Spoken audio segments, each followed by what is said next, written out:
I think we can all agree Nintendo has been very, very weird this year. They have done so many weird things that have been out of the ordinary. There was not a Summer Direct, there is normally a June Direct. Instead, they decided to announce a bunch of games at the April presentation for the Nintendo Switch 2, and then just keep us hanging. Give us game-specific directs like with Donkey Kong Bonanza, and then just give us overview trailers for the rest, release the games, and do nothing. And that is very unfortunate. They have just communicated to us nothing new. Well, here's the big news, right? We've got Kirby Air Riders getting a Nintendo Direct tomorrow. At 9 a.m. Eastern and 6 a.m. Pacific, this game will get a 45-minute look at what this game is going to have to offer. Now, knowing Masahiro Sakurai, he is absolutely going to tell us every single detail about this game. I think we got exactly 2 or 3 Nintendo Directs based on Smash Bros. Ultimate alone, and yes, that game had a ton of content, but we also had an E3 presentation that was pretty much directly about Smash Bros. In 2018. Like, it was half other games, and then the other half was literally just Smash Bros. Alongside of 2 Directs. So this man loves to put every single thing he can into his games. He pours his heart and soul into them, and he loves to communicate to us every bit of it, so that way we can make a more informed decision on if this is the game for us. And also, Kirby Air Riders is a sequel to Kirby Air Ride, and that game came out in 2003, so it has been over 22 years since that game released on the GameCube. Now here we are with a follow-up, or rather I suppose a reboot of this series and this franchise with Sakurai at the helm on the Nintendo Switch 2, a wildly popular console at the very start of its life. Now this video is more about what this means for Nintendo's schedule for 2025, not necessarily Kirby Air Riders. I never played Kirby Air Ride back in the day, so I do not know much about this franchise. I will be tuning into this Direct tomorrow to see exactly what Sakurai has to share with us, but a lot of this just tells me some weird things about this game. I think number one, this game is going to be the September game, and that is a month from now. I know that is very, very sudden for Nintendo to want to release a game, but if you look at the release schedule, it's been very, very sparse in the month of September, and that is very unusual for Nintendo. Normally, they will have some sort of game in September that really launches the holiday season and gets people excited to buy the console. And they also typically have a Nintendo Direct in September, pushing people to go to the stores even more and get their hype all the way up to the ceiling about Nintendo. I still think there will be a Nintendo Direct in the month of September because there has not been one since April, and of course, there was one a day or two right before the Switch 2 Direct all about Nintendo Switch games, and we know that that announced a new Rhythm Heaven and a new Tomodachi Life, both coming in 2026, but I'm sure we're going to have updates for those games before then, right? And September might be the perfect time to see those games at least one more time, and then give us a release date for early 2026. But September is a perfect month for this game to release in, and it would help fill out that calendar much more smoothly, because now the only games we have left without release dates are, of course, Kirby Air Riders, but Metroid Prime 4 Beyond and Hyrule Warriors Age of Imprisonment. The other games pretty much already have release dates or have come out by this point. We know Kirby in the Forgotten Land is coming out at the end of this month in August, that Switch 2 edition of that game. Then we know Dragon Drive just released. We've got Pokemon coming out in October. That's technically probably the holiday game, even though Switch 1 is getting that game as well. It is still going to have a Switch 2 edition, and people will want to buy it for both consoles, so I'm sure that is their holiday game. And if it's not, they've also got Splatoon Raiders on the board. That could be a holiday game as well, because we don't know when this game is coming at all. We have 0 release window for this game, not even a year, and that game got a random trailer drop back in June and did not give us anything else. We saw like a minute and a half of footage of a cutscene of that game and a little bit of gameplay, and that was all. Just Splatoon Raiders, and then they gave us a Splatoon 3 update for the Nintendo Switch 2, adding a bunch of new weapons and a graphical update. And that graphical update was huge as far as this game's long legs, and it's going to be able to be playable on the Switch 2 for quite a while, so I wonder if they're going to keep updating that game or if they're going to move on to Splatoon 4, but I digress. The point here is there are a lot of games that we don't know about, and also these games are very, very niche. I mean, Kirby Air Riders is not a prominent franchise in any respect, and Kirby is popular enough. He has a ton of merchandise being sold every single year, and Kirby in the Forgotten Land could be seen as a revolution for the series, but I am not so certain that this little guy is going to be able to keep people's interest. We need Animal Crossing. We need Smash Brothers. We need 3D Mario, 3D Zelda, any kind of Zelda, really. We need something bigger, and I don't think they're going to give us much for this year, except for the possibility of some blowout game in September that we will see in a direct for the end of the year, maybe around November or December. But by that point, will it be enough time to market a big game? I mean, at this point last year, we didn't know that Mario and Luigi Brothership was coming out. We didn't hear about that game until the September direct, and that ended up being the big November game for the Switch 1. So it is technically still possible that we get a big game for this winter. Yet I am just not holding out hope for that. I'm sure there will be a direct and there will be new games to announce, but if you truly think about it and you spread out the games we already have now, the calendar is full. August, we had Dragon Drive, we have ourselves Kirby in the Forgotten Land Switch 2 edition. Then in September, let's say Kirby Air Riders comes out in September to be that big game. Then we have in October, Pokemon ZA, Pokemon Legends ZA. It'll be on the Switch 1 and on the Switch 2. It will give everyone a chance to buy it. No one will have to complain about not having a Switch 2 yet. Then we have ourselves Metroid Prime 4 Beyond, Splatoon Raiders, and Hyrule Warriors Age of Imprisonment. Now, for that latter one, I think I place my bets on January or February of 2026. I think that would be the perfect holiday, post-holiday game for Nintendo to put out on the Switch 2 to show off the graphics, to be able to show how much it's capable of compared to a game like Age of Calamity or that Hyrule Warriors Definitive Edition game that came on the Nintendo Switch 2. Both had very, very bad frame rate dips because of all of the enemies on screen, and I think this would be a perfect game to put towards that early 2026 window, especially considering that they said it was coming out in winter. And when they say winter, they could very well mean December, but there is a lot of winter in the early part of a year, not just the end of the current year. And so I think that is going to be in a 2026 timeframe, and that leaves us with Splatoon Raiders and Metroid Prime 4 Beyond. I would not be surprised if Splatoon Raiders also fell into 2026, maybe a June, July, maybe even a May, April type of release, something early spring, something to get people excited about the summer vacation, and something to push Switch 2 sales even more in that quarter 1, quarter 2. But I think Metroid Prime 4 Beyond is slated for 2025. We all know this. I think that has to be the November game, right? It just has to be the November game. Everyone has been hyping this game up for years. Retro Studios has been working on that since forever. Literally since 2019, they have been working on this game, and it was scrapped back then as well because it was some other studio working on it. Back from 2017 was when it was announced to 2019, then it got scrapped, restarted. 2019 handed back to Retro Studios where it should have been the whole time, where the initial team made Prime 1, 2, and 3. Now we're back with Prime 4 Beyond, and there's still rumors of this game having development issues. Metroid Prime 4 could fall in November. I really think that's a good time for it. That's that holiday window. People are more willing to buy things. They're going out, they're buying for their kids, buying for themselves, using that holiday money some people might give them, just doing something to make themselves happy in the holidays.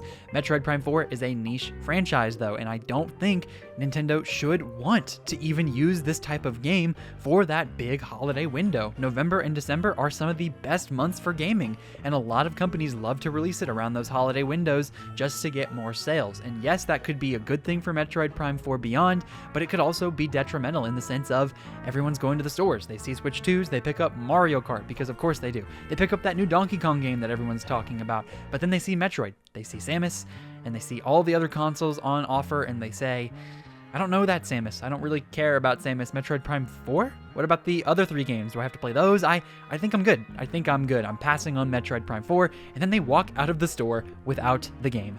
Now, there is certainly something to be said about the amount of sales a game can get based on how much hype it has had online. Grand Theft Auto 6 has had so much hype over the years because of how many years it has been since Grand Theft Auto 5 and how many people are excited for this game to be the next step for the series. And of course, people have been saying it's going to be $100 and have a ton of content and it's going to be a ridiculous game, but people are still excited. It's a huge meme. Everyone's talking about it. And I think in the same way that people were kind of talking about Pikmin 4 forever, and it was like, oh my gosh, where's Pikmin? Where's Pikmin 4? And that fan base was just so rabidly awaiting that game.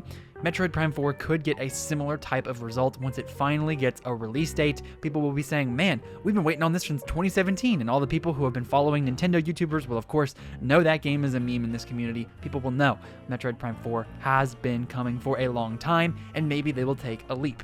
All of those hypotheticals, all of those scenarios about Metroid Prime 4 really doesn't mean much because Metroid Prime 4 will probably not sell that well. 3 million is probably the best it can look at, maybe 4, maybe 5 if lucky, but 3 million is just about where the highest selling game in the Metroid series lays. Metroid Dread is the highest selling game, and that is barely over 3 million units. And that was on a console with over 150 million people. Do you really think that people are going to go out and buy Metroid Prime 4 the same way they would a new 3D Mario game, a new Zelda game, Animal Crossing, all of those games? I don't think so, and I can't imagine what Nintendo's big plan here is with all of these niche games. I truly think this is a good calendar. I thought back in the Switch 2 Direct that they did an amazing job showing off a ton of new games, but I also kind of anticipated that we would get more in June and more in September, and we have not gotten any in the summer. No new directs this summer, and I doubt we will get any new direct until September. And that is just odd to me. 2025 is odd. And yes, we have a Nintendo Direct tomorrow. Kirby Air Riders will get a ton of information, definitely a release date, probably an amiibo. And yet, that's not the type of game that's going to sell a console. So what is Nintendo's plan? I have a running theory here, and it's a very, very weird theory, but I think it's one that needs to be taken into account. What if Nintendo is just really struggling with developing for this new hardware? What if their developers aren't ready for the new era? I mean, I remember back on the Wii U, games did not come very quickly at all on that console, particularly because it was their first HD console. And I remember seeing articles and headlines of developers having issues with the HD and having to jump over to this new era of gaming. The Nintendo Switch was a huge success. It was an amazing console with a ton of games that came out year one, but all those games were also being graphically pushed to their limits. These games were not just new, amazing pieces of hardware, new tech that was just blowing minds all across the world. Sure, the games looked amazing. Games like Mario Kart 8 Deluxe, Smash Brothers looked phenomenal. Like, all of these games looked really, really good, but it seems as though to me that was just master developers really honing their craft on older hardware that has been around for years. And now, as developers are moving to the Switch 2, as Nintendo has more employees working for them than ever, they are growing and expanding for this new generation, and all of the people who were working on not only handheld consoles but home consoles have finally merged together, and they're all on board for the Nintendo Switch 2. I wonder if they just can't get their stuff together. I wonder if they're just running into more issues with this hardware, because it's odd, isn't it, that both Mario Kart World and Metroid Prime 4 Beyond and Donkey Kong Bonanza and Hyrule Warriors Age of Imprisonment, and I wouldn't be surprised if Kirby Air Riders as well, and maybe even Splatoon Raiders, all of these games, and of course Tomodachi Life and Rhythm Heaven both were already announced for Switch 1 and will probably get Switch 2 editions, but all of those games were developed first for the Nintendo Switch. All of these games were meant to come out on the Switch 1, and then the developers said, no, it's not going to work. The hardware is not more powerful. It's not powerful enough. It cannot process all that we're trying to do. And they moved it over to the Nintendo Switch 2. And of course, those games all look phenomenal. I have no questions that once they get their stuff together, they can produce some truly jaw-dropping games. But I also just can't help but wonder, why would they not decide to put out more big games from big IPs in this year? And of course, back in my wish list video for this year, that was one of my big requests. And maybe they took it a little bit too close to heart there, but my big request from that was basically that I wish that they would not put out as many first-party games within the first year of this console as they did in 2017. 2017 was legendary. I loved having all of those big games on the platform year one. But how the console suffered after that was in 2018. People were very upset with the lack of releases in early parts of that year, all the way up to December pretty much, when Smash Bros. Ultimate came out in December. And that was very upsetting to a lot of people, that for pretty much 11 months of 2018, they did not care about any of the games that released. Now here in 2025, things are a bit different because the console launched in June rather than March. And in June, very obviously, it is halfway through the year, and they are going to be scheduling these years to come very differently than they might with the Nintendo Switch 1. But still, even if they change things around, and if they're looking to make all of their big releases come out in only February and March moving forward, and there's no holiday title ever again, it's still just odd to me that they have decided the only big game this year from a big recognizable IP was Mario Kart. And yes, I understand, they want to give that game the legs to grow, the legs to sell, and it has been selling. Trust me, it truly has been selling, but I just don't see how they could want to sell that and nothing else in terms of big IP. Because if you walk through all the other games, I've done it a million times on this channel, Donkey Kong Bonanza, not a big IP. Kirby Air Riders, Kirby in the Forgotten Land, not a big IP. You have Drag X Drive, not a big IP at all. It's a brand new one and it's very weird looking, and a lot of people are not going to buy that game. The list goes on, and the only other game we have announced right now is Zelda Age of Imprisonment, which isn't even a Zelda game made by the Zelda team. It's made by Koei Tecmo, and that of course is going to tell a original Zelda story and tell us more about what happened before Tears of the Kingdom, so people are going to be excited about that, and that game will sell relatively well. It's just not the big experience that a lot of people were looking and hoping for from Nintendo, and Metroid Prime 4 is another one. All these other games. The only other one that could maybe be seen as big is Splatoon Raiders as well.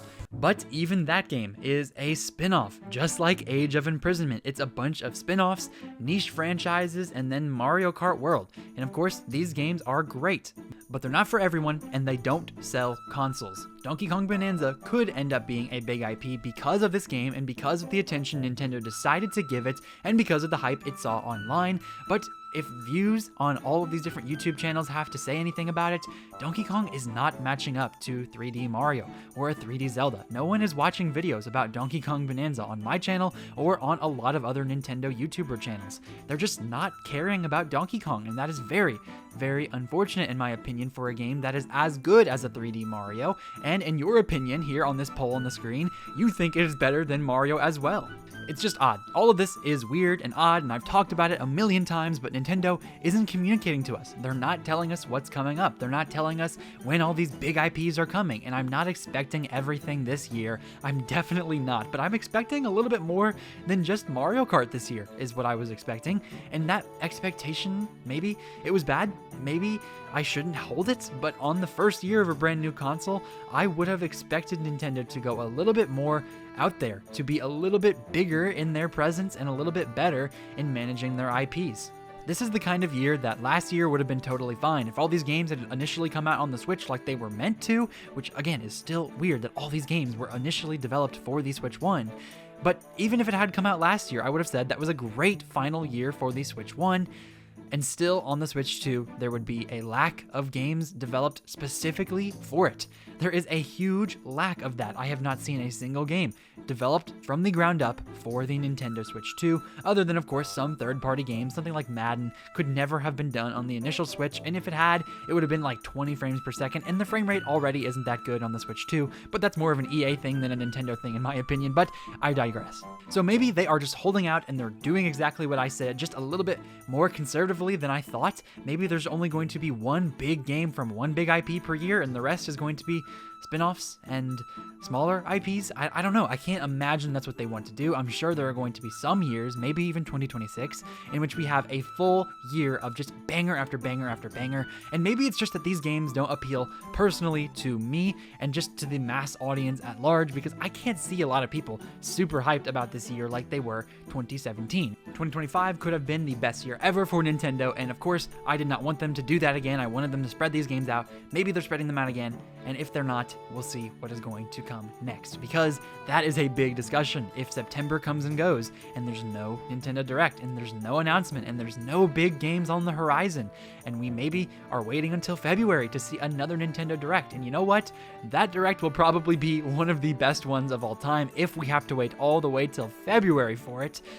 I really hope that's not true, but until then, all we can do is truly just wait, because all these games are going to fill out the calendar. I'm sure they're not going to want to announce a huge game to overshadow some of these other ones, but Kirby Air Riders is getting a Direct tomorrow, so let's focus on that. Let's focus on Kirby Air Riders and on Sakurai's passion project, and probably a bunch of people will buy this game now because of this big Direct. It's the biggest one of the year since the Switch 2 Direct, and of course, it is going to be an amazing game. So make sure you like and subscribe today's video if you enjoyed the content. Make sure you click that notification bell so you know exactly when my videos release. Make sure you also join my membership program if you want to support me as a content creator and get a couple cool perks for yourself. Make sure you also click on the left side of your screen if you want to see my video talking about Donkey Kong Bonanza's amazing ending, and click on the right side of your screen if you want to see my video talking about Luigi's Mansion. Don't worry folks, more videos on that subject is coming. Thank you very much for making it to the end. You make sure you have yourself a phenomenal day. This has been Ray's Nintendo Talk. I have been Ray, and I will see you all in the next video.